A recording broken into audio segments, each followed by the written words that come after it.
Vai tādēļ vien, jo es būtu viens, ka esmu dziļā vientulībā, ka nošķirs dziļās svešuma zemēs?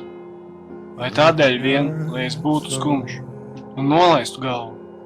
Lūk, nošķirtas manas miesas tik vien, kā kaltušas lapas aizrautas prom.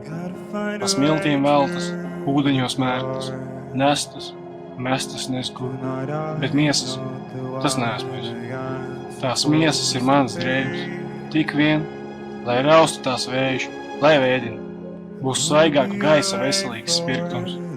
Nelgas, tik domā tā lauzuši man, kad manas drēbes saplēsuši. Un es, lai skumtu, ka esmu viens, kas esmu es pats, tas ir mans gars. Tas nejūt ne nieka no visa tā. Lūk, caur debešu skrejošām pūtēm, kas uztrauktas laižas par ūdens nakti, mierīgi skatās mēnesis cauri, un lēni nolikto gaitu iet. Viens, bet kopā ar visām zvaigznēm. Vai viņš ir viens? Lūk, viss tas lielais milzums to daudz, kas pasauli atņem un pīl. Tā šķira, uz kuru kā klonu viss balstās.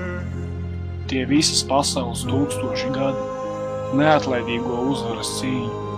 Tā dziļā debesis ar visām zvaigznēm. Lūk, tādī pulkā esmu es. Un es, lai skumtu, ka esmu viens. Es viņu jūtu iše, es viņu domas domāju līdzi iše, un viņu augumā augu, un zaļoju pašā vārgā, un savā dziļākā vientulībā.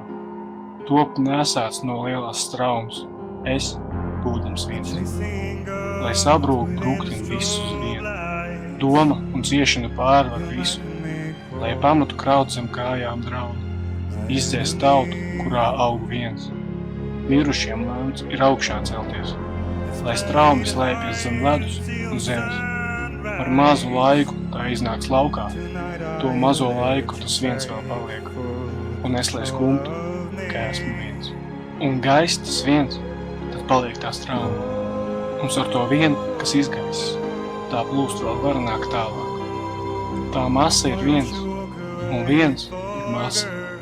Un gars ar masu paliek kopā. Un veids, un viens ar visiem, un es, lai skumtu, ka esmu viens,